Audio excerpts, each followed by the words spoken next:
SSG is going to roll the die. And Kevin! really hope that number doesn't become 3. As they'll go back down to church for our final defense before we head to bank next. So I realize that we've just seen 2 successful basement attacks, and that might blunt this a little bit, but SSG again gets to defend the bottom floor because they were unsuccessful. So now the advantage that G2 earned by successfully attacking the bottom floor works against G2 in this round. And that has just gotta hurt so much that you know because you were victorious, now it's gonna be even more difficult for you to win the map as a whole. Winning the battle, potentially losing the war could be the story here for G2. Yeah, so far during the Invitational, only 3 maps have gone the full 15 rounds. I feel like Flynn counted every single one of those. Yeah. Poor guy. Was it in the group stages? Probably. Day 1, right? Yeah. How do you want an exciting match that's back and forth? Give it to Flynn.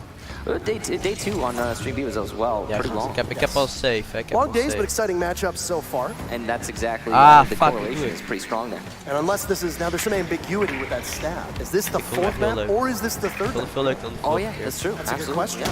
Is this the 3rd or the 4th? I expect to pop up at some point. I feel like Spike is accounting for both. I feel like it. Yeah.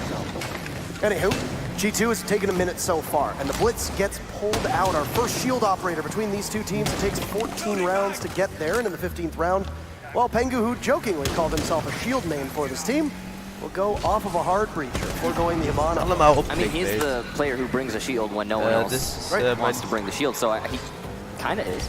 Oh, yeah! Except for Bobby, and it will be very effective at just sitting and waiting. Now keep in mind, Twitch drones make a lot less noise, and because of this, you can put it in positions where it might not be found. If you're not using it for tasing, it can be a pretty potent tool for recon, but there goes one of the drones, as we see just for a second a glimpse of Pengu trying to push up through Dirt Tunnel, but he gets hit by a yokai drone in the process, and concussed for the time being. What a start! Rampy tosses up a C4 and it connects, and it just looks like another day in the office for him. The Twitch drone's likely brought to eliminate the yokai drones. You can't really be doing anything with IQ when you're going into the site, so this is a good pick from Fabian, but oh no. Thinking Nate has somehow managed to make his way out of Oil Pit. What has happened? Why was the Claymore not on the ladder? Doesn't matter at this point, Fabian doesn't seem to be aware. And if Thinking Nate times his play properly, he could win this round for his team. He's giving his position away, and there comes Thinking Nate as Goga takes him out, but the refrag is a bit too late. 40 seconds to go. You've lost your buck and you've lost your twist. That drone might still persist, but here's the Bandit. As the shield will push up, Rampy's got his cover. And ladies and gentlemen, it looks like we've got liftoff with Kanto in a 4v1 with 30 seconds to go. Fighting from behind the entire map. Is there gonna be a miracle? There won't be. There's a shutdown and they're fired up. Space Station will take their map and we'll go on to bank. What a win from Space Station Gaming, defying the odds and breaking the monotony of that map. Very impressive to say Clubhouse. Getting to defend first really helped them there on that OT, but they still had to double down on the advantage by losing it early, their first defense not going their way, and they had to do exactly as G2 did, which was win an attack on the bottom floor, and they accomplished that. Well, that's a C4 right there that upon further inspection from Jonas will likely anger him as he looked well away from the blast radius, or at least on the very cusp of it. Probably shouldn't have taken him out, but hey, it did. Looked like he was pretty safe at that point. So, we'll take just a second here. We'll go towards map number 2. Now, when you look at a map like Bank versus a map like ja, 2-2. Wat doe ik? It's going to require a lot greater scrutiny of where your defenders are going to be playing. Your entry needs to be very strong. I mean, you don't need to look too far back, only to a couple hours ago in the Fnatic Nora Rengo matchup, where an inability to drone, inability to coordinate with your teammates, to flush out the offsite players, is your undoing. And as the match goes on, you realize that your ability to run over your opponents and catch them off guard can work quite well. Now, ultimately, there's some room for improvement there from both Fnatic and Nora Rengo. But G2 plays very unpredictably. And we can see that translate very well on Bank, especially when you look upstairs at defending CEO or even Teller's Archives with a second floor. Yeah, pretty good. That CEO site has been so inconsistent as of late on Bank, and it's one of the more popular sites that we see played as well. The results are varied We often see teams come from Skylight or main lobby. Those are the two primary attack strategies. And there's no consistency to the result at all. I mean, we'll see in the same match a team come from main lobby, attacking CEO 3 times in a row, win it the first time, lose it the second time, and win it the third time. And even after massive adjustments from the defensive team on CEO, it might not matter because there's only so many things you can really change on holding the top floor to account for how your enemy is attacking. Why? It's really a shallow site, and it's probably the most shallow site on all of Bank. Why is that? Well, because, yeah, the main lobby doesn't have, I mean, there's nothing there on the top floor. It's just openness. It's, all things considered, you don't have a lot of ground to work with as a defensive player or defensive team on that site. It's similar in a way to basement, but at the same time, basement acts often more as a bunker, and all you have to do is just hunker down and wait often on that bottom floor.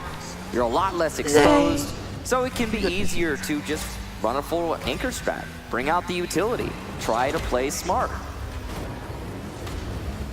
So we're just getting ready to set things up here, and this prolonged break always allows a coach to be able to talk to the teammates. Now, for those that are curious and might not be the most aware of how the rules work in regards to coaching policies, your coach can stand behind you and watch all of your monitors just fine. He cannot communicate, or they cannot communicate to you, unless it is in between maps, Nee jongens, or nog it is 30 seconden, ik sta nu weer 1 goal achter. Tactical timeout. So Lycan or Shaz can stand there behind the team, cannot communicate with the team until there is a break. Now, here between maps, both Shaz and Lycan, as you can see, we're getting in on the festivities, talking to their teammates. They have a headset as well, which they can communicate with. They are still dialed in. They are on the same server as all the players, so this is a major advantage as we wait to see when we load up onto Bank here, which is a predominantly, or is historically, a very good map for G2. Now, there's not really any bad maps for G2, all things considered. They have one of the most robust map pools in all of Rainbow Six. They have had an immense amount of success on almost every single map at every site they play. That goes to the testament of their players as well as their coaching staff and their preparedness. But I think it's a bit of a surprise to a lot of people. We saw Space Station roll through Clubhouse. The only real damning thing to keep in mind is that was an 8-7 victory on what is supposed to be your choice. Ja, wat een loser. The fact that it was Kijk, that dat is echt close. zo money grab shit, man. Dit tikt zijn fucking €30. Dat is meer dan fucking normale boxwedstrijd. Barely eked out a victory on Fnatic's map and then just ran through Fnatic on their own Dat pick. is normaal, maar dat is G2 de match afgelopen. Ik heb 4-3 Clubhouse fall just short. verloren. Sad A life. similar circumstance on Dat Bank. wordt nog een episode. I think to an extent that also depends on G2 getting psyched out, and I honestly just don't expect it.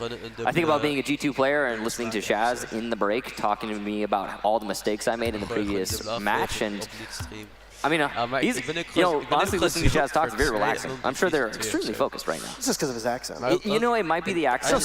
I don't know what it is, but yeah, Shaz is excessively soothing. It's weird. We're going on to Bank now, and it's going to be map number 2 for this best of 3 series. SSG managing to just barely beat out G2 on map number 1, as you stated earlier, 8-7. Very impressive scoreline for the Americans. They're looking to do it again. It's the first map that's been dropped by G2 at this event. It comes at the hands of a team that has struggled in North American Pro League, and a lot of people didn't even predict would make it out of their group. Keep in mind, they were in that fabled group of death, though I think that term was used on 3 of the 4 groups, so I don't know how much weight it carries. Yeah. But in a group with Immortals, Rogue, and Team Empire. A lot of people didn't have Space Station making it out, but boy did they. They have done what no other team has been able to do up until this point, which is, I guess, mar the record of G2. We'll go into the ban phase, and Space Station will be starting on defense. First, gives them the 1st and 4th bans. They're going to ban Monty and Valk, same as before, whereas it's going to be Jackal and Maestro from G2. The only difference in this particular ban phase is that it's a Jackal in place of a Yin. He has 2. He has 2 what? He has a Troy and a Young. I think that's a to-scale picture of Troy Canadian's head.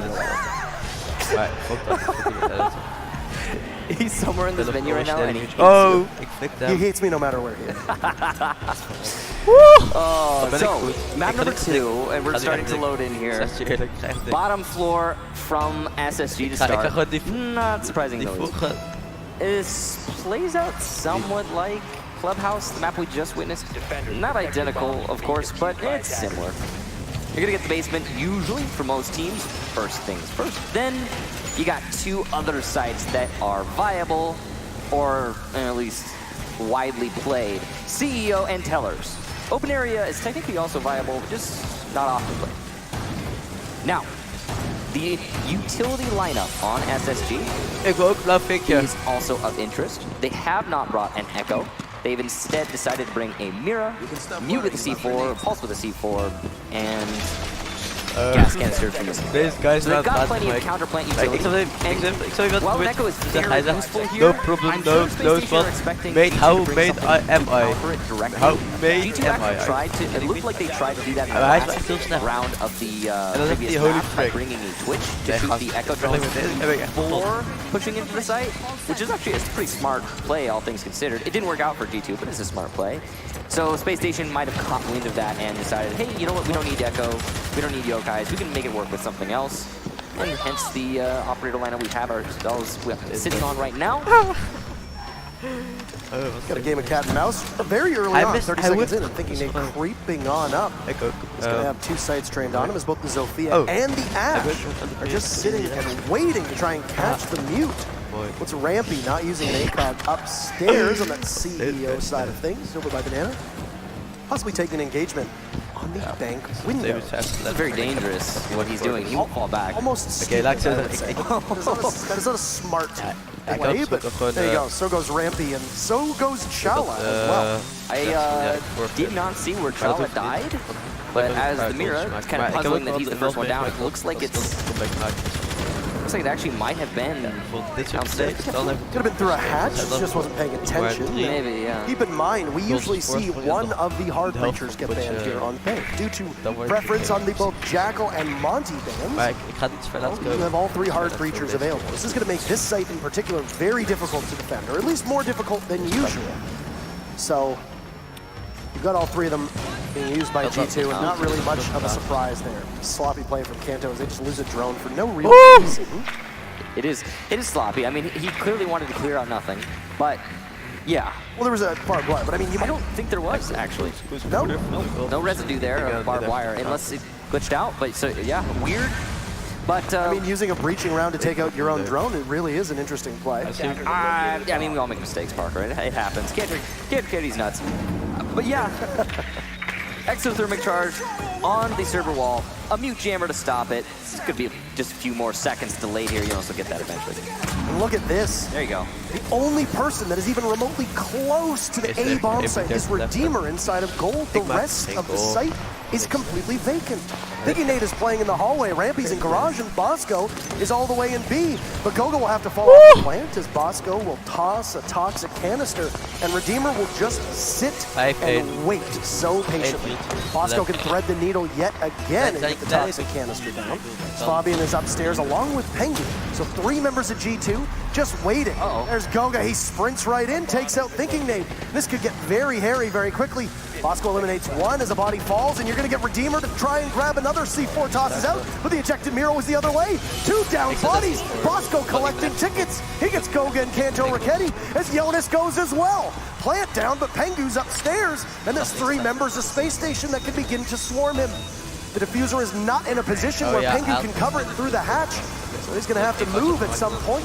No counter diffuse timer yet, as location of Pengu might not be available. The Space Station. One body's going to come in. Pengu gets one. Not expecting the second. Dropped. And the first round will go to Space Station as it's an easy defuse. Rampy a triumphant clutch. And they'll give him the disable as well. A celebratory dance from Bosco. Why not? Space Station, they grabbed the very first lead of this entire series. Space Station carrying all momentum at present. A very impressive retake there. You could see they were playing as safe as possible on the site. Maybe aware that there was potentially a Ying in play. Not the case here for G2, but the rush from G2 was countered by that passiveness from SSG. It was very well played, and well, you gotta hand it to them. They just out-fragged G2 in the retake. There were some crucial moments there that actually could have made that round a lot easier for SSG. For example, the Thermite was planting in the open next to a breach in the wall. But it doesn't matter because look at that, double for Bosco. That's all that's required. The round went back in SSG's favor, just off frags and frags alone. Excellent retake. We're gonna go to Teller's office archives for the second site. I wholeheartedly agree with this thought process. Teller's is statistically a superior site, but just less played than CEO. The meta is also slightly less developed, even though, yeah, it's Bank, it's been around since the beginning. People play it less these days. Yeah, CEO is the preference site. SSG is going to, at the very least, force G2 to change their strategy slightly. Something in North American Pro League that a lot of teams have noticed about Space Station prior to picking up Bosco on the roster, even back when they weren't even playing for Space Station, playing for another organization, was the ability of the Space Station roster to get back to site safely after killing a lot of time. Thinking Nade and Rampy were both in positions at the start of that round where an early engagement could have resulted in their death. Almost certainly would have for Thinking Nade. Rampy very aggressively playing upstairs as the Jaeger by the top of the lobby stairs. That could have ended up blowing up in their face. But both of them were able to get back to site, and they were both huge parts of why that round went in favor of SSG. So, a little lesson there. You take a gamble on map control, once you realize that you've got enough time burned off the clock, you don't necessarily need to provoke a site or a fight when you're playing on a site like CCTV downstairs or lockers, and you can comfortably fit everybody within the confines of the wall. So, here in this round, only one anchor currently actually for SSG.